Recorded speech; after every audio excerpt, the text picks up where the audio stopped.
Okay, and welcome back.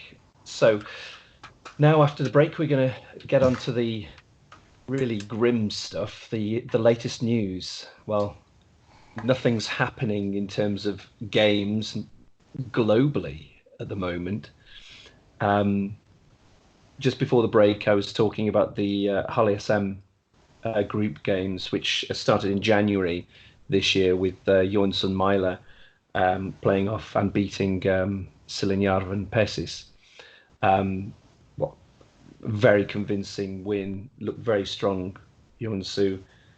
Uh, but it all then came to a grinding halt at the semi-final stage because of the pandemic. Um, we know that across the world, a lot of teams are struggling. A lot of teams are in a very precarious position. Um, Miko, that's definitely true of PES's teams, of Pespala teams, because a lot of the income that they make, tell me if I'm wrong, but it's through the ticket sales, through the local sponsors, and things like that. So without the games being played, the income really starts to dry up. Is that right? Well, that's 100% true. I mean,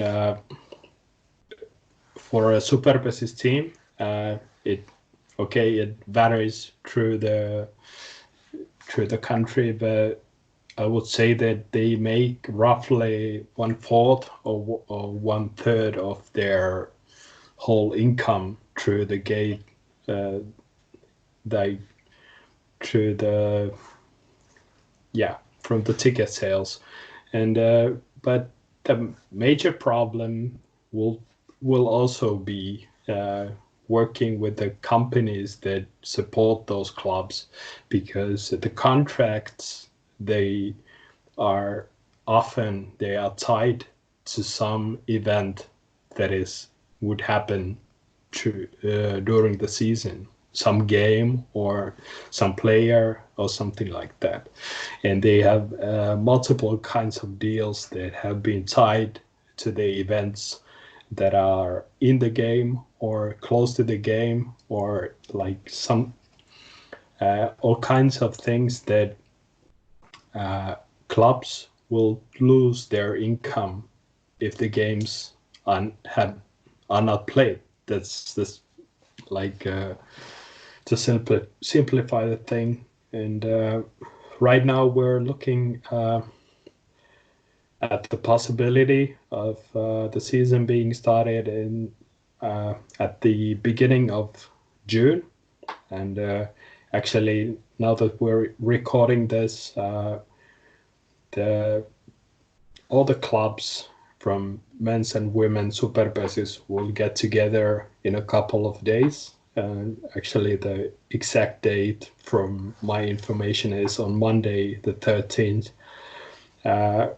So the clubs will gather and see the latest information and come up with the decision that will they go on as is the plan now, so that the games would start at the beginning of June, or do they have to postpone that?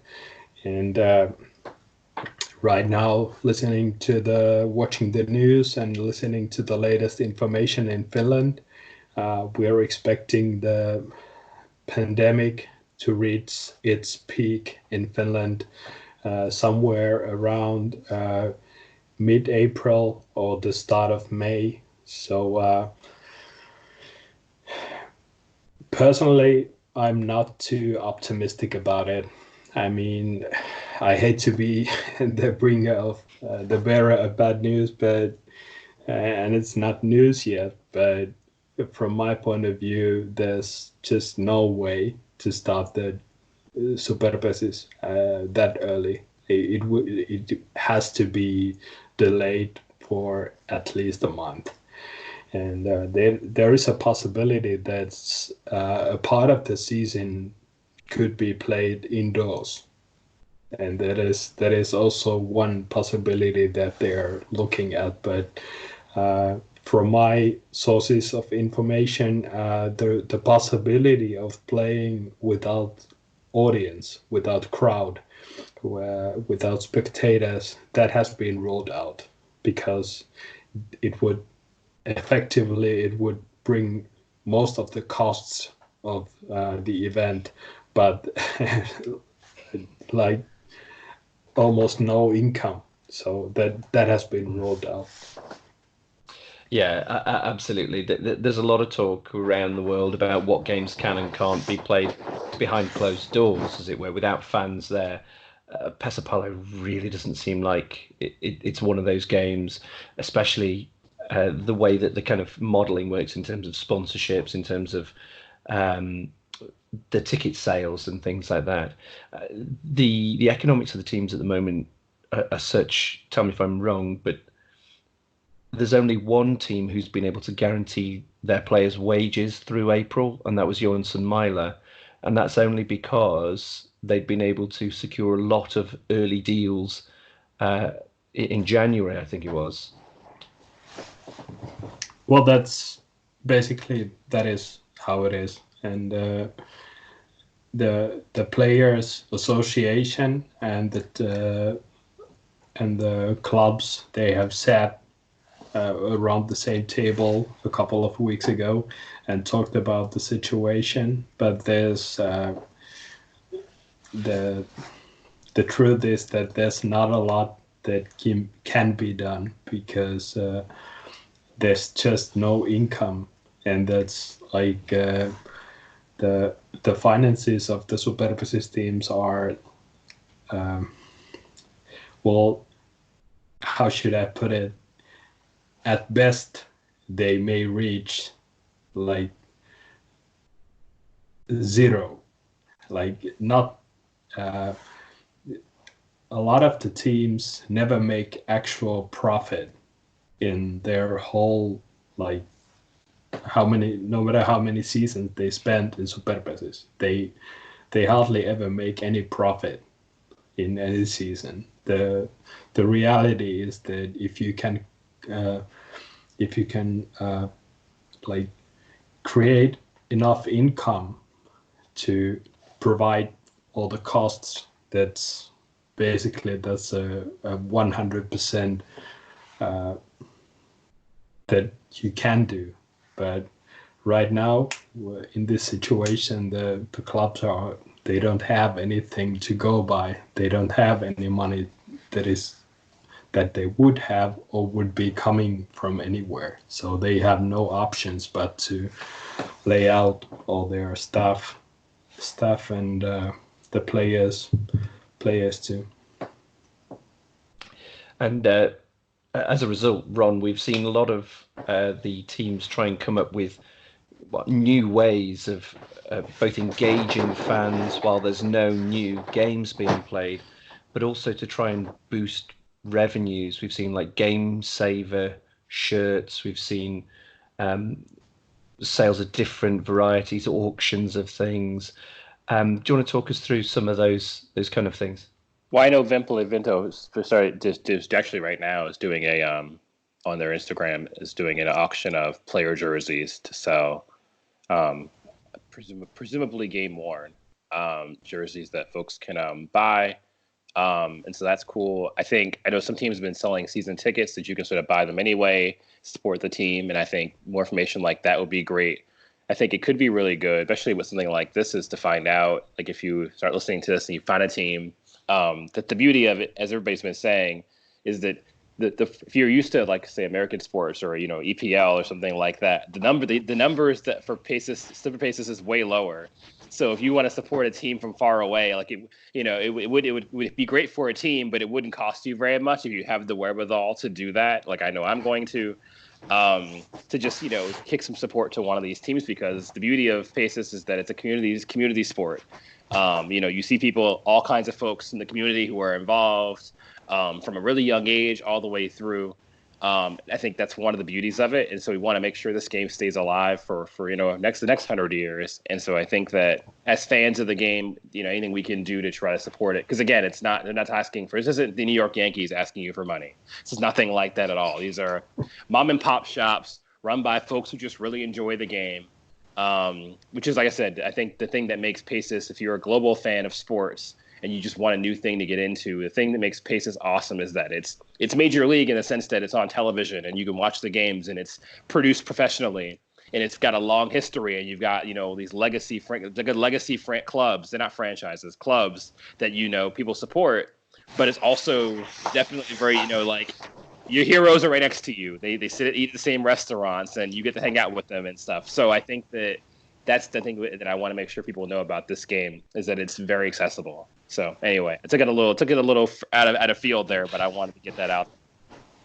No, that's absolutely right, and it really hammers home the point that the players are ordinary people. They're part of a broader community.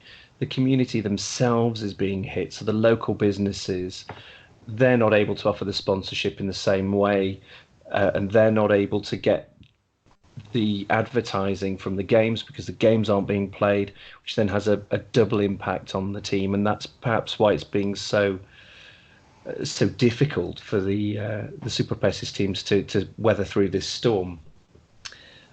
Some of the other things that obviously I've been looking at, I was going to be coming over to Finland in June. I'd been invited by Cricket Finland to come and score for some of their games in the World Cup qualifier. But unfortunately, that tournament's no longer taking place at this time, so it's been postponed. And while I was going to be there, I was going to go to Hyvinkää to watch Hyvinkää Tako play. And there was, I think it was going to be a Mansa Pepe as well, so I was really excited to go and watch that.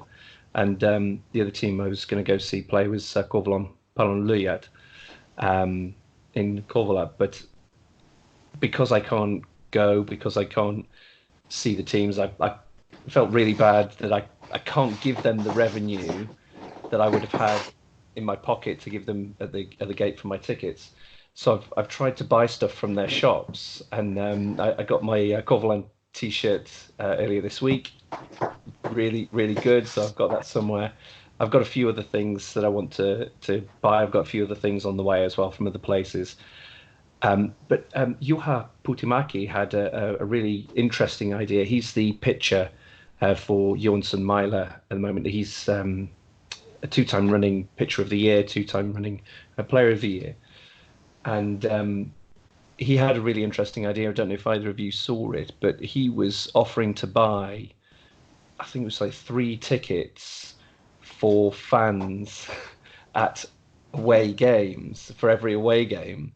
So he was effectively helping the revenue streams for his opponents, which Ron, as an American sports fan, must be really confusing. Can you imagine a Red Sox fan doing that to a Yankees game? That's unheard of. Yeah, like unless it's some really big issue or something, that's pretty unheard of for a player to do something like that. And so I thought that was a really cool. I did see that on Instagram, and that was a really cool gesture. But I think it speaks again to how Pesis is a community of people. Miko could talk about this, but players don't. There's not free agency. Players move because they get a job in a city or they're going to school in a city. It's not the same kind of it's not. It's competitive, but it's a different kind of. I even am going to games and watching. I was at a playoff game, last year in Vimpoli. It's the decisive game. It's a series that we're going to lose, and even then, fans, while people obviously cheer for their team, there's no booing. It wasn't. I didn't see a lot of people even said is we don't do. Some fans may do that, but we don't do that. We cheer for our team, and that's who we root for. And so it's not doesn't feel like life or death. Sometimes people make sport feel like life or death, and it's not. Especially now, we know that, right? Living in this pandemic, wherever around the world, we know that this is just sport. It's just a game, not that important in the grand scheme of things. But I think that, I thought it was really cool that he offered to do that, and it's something that, like I said, I think that hopefully other folks are able, fans that can afford to do that would also chime in and do the same thing. Because again, we want to keep the game alive. And some of the other reasons to be cheerful during this lockdown in the season, I'm sure, I know, Ron, you've been following it, but Antti Harpasolo has been looking at some of the old classic games on his Twitch feed, which has proven really popular. Now, anybody who doesn't understand Finnish, you'll just enjoy the game. You won't understand the commentary. I pick up a few words, obviously, but my Finnish, like Ron's, is probably not the best. So, but that's had a big impact, certainly in the people I know who are interested in Pesapalo. Mikko, how's the community in Finland received those broadcasts? Well, I think that's one of the best best ideas to improvise something during the lockdown and while we're waiting for decisions about the games and while we're in this situation of uncertainty. It is something that it has been welcomed with open arms, and also like the teams, they are right now they are forced to improvise in negative ways also because of the financial situation, but they also have to create some new things that I think that they will live on even after the pandemic has been like when we reach the situation that we have this thing under control. And the examples that you mentioned, like for example the auctions and buying tickets, and Juha has promised that he will for each 3 tickets that he buys to each game, he will give them away through social media before each game, which in turn helps the marketing of the event. And I think that it will get other people to join in too. And we need a lot of ideas like that. They are just small streams, but like Ron said very well, that this is first and foremost, this is a community sport. It's like I've been born and bred in Joensuu, which is a town of roughly 70,000 people nowadays. So it's the biggest in the 100-kilometer radius. So it's I've seen the ups and downs of this club, and now that they've reached the peak and they have won the championship, their first ever, now 2 times in a row. It's just amazing to know that you're a part of this kind of community, and they also give something back. Then that is something that it's like Ron said, that Vimpeli is one of the prime examples, probably one of the best example of what it means to the community. That if you're born in Vimpeli area, there's no way that you can avoid being in touch with Pesapalo, and you want to. It's like it runs through the generations, and that's amazing. And that's why it's also the field, the pitch that is on an island. It's also something that it's like maybe 60% of 70% of the players would say that it's their favorite, one of their favorite or the favorite away game of the year. And I would say the same as a player. It's an amazing place for many reasons. And Finland is full of stories like that, like small communities. And the players are everyday people, just like Ron said. That's the beauty of the game. Well, I'm going to wrap up the podcast now. I just want to say a very special thank you to my co-hosts, Ron Bronson and Mikko Pirhonen. Thank you very much for being with me through this podcast. I hope everybody's enjoyed listening and sticking through, and I hope you will come back again.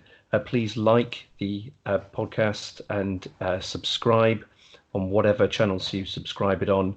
Also, please do visit our Twitter handle at Superpesis R. There's also our blog. Put the details up remotely, but it's superpesisroundup.blogspot.com. And we'll see you again real soon.